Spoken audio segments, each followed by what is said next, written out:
prosecutions have we done lately?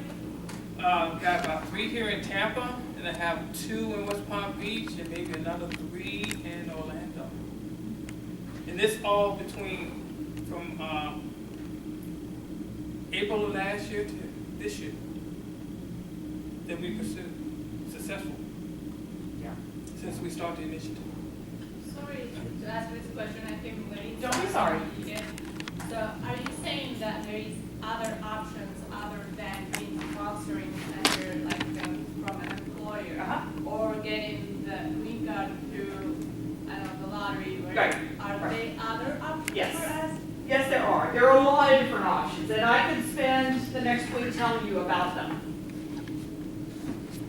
There are so many different paths to get a green card. This is going to probably shock you too. There are 160 different immigrant classifications. 160.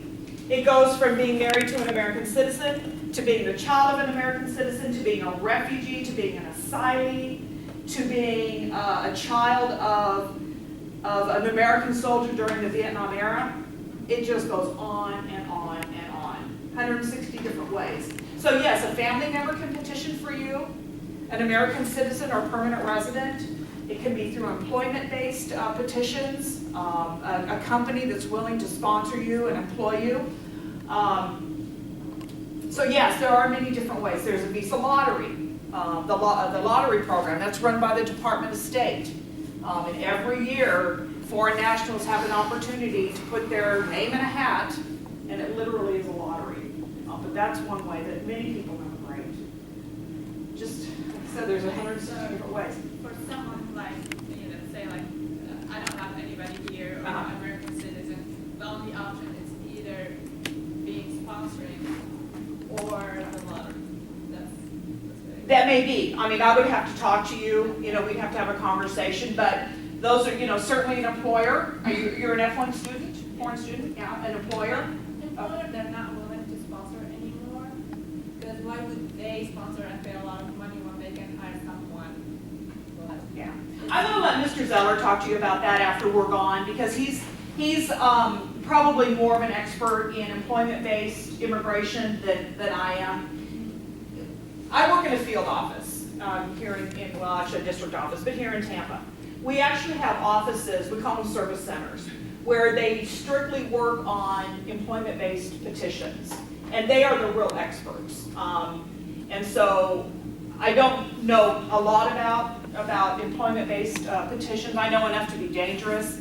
I don't know what the trend is, these days, who's hiring, who's not, what the, that kind of thing. But Mr. Zeller deals in that, in his practice, and I'm sure he'd be willing to talk to you about that more specifically. Yeah.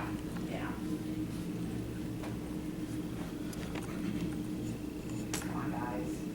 It may be Friday night, but I know you've got questions. Just a quick question. Can foreign nationals invest in America? Yes, you can. Yeah, in the investor visa for immigrate, and then there's also, we have treaty traders, treaty investors. So there's non-immigrant paths to work in the United States, and then there's immigrant paths. So there's both, but yes. Okay, so for the investment visa, how much is the minimum? What are the minimum requirements to be an It's $1 million, Okay.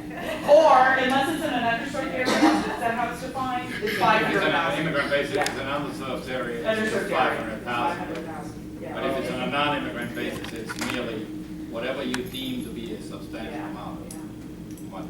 Most people that want to work in the United States, they want it permanently. A lot of people come to the United States as temporary workers, like non-immigrant workers, but ultimately, in most cases, they want to be permanent workers so that they can eventually become American citizens.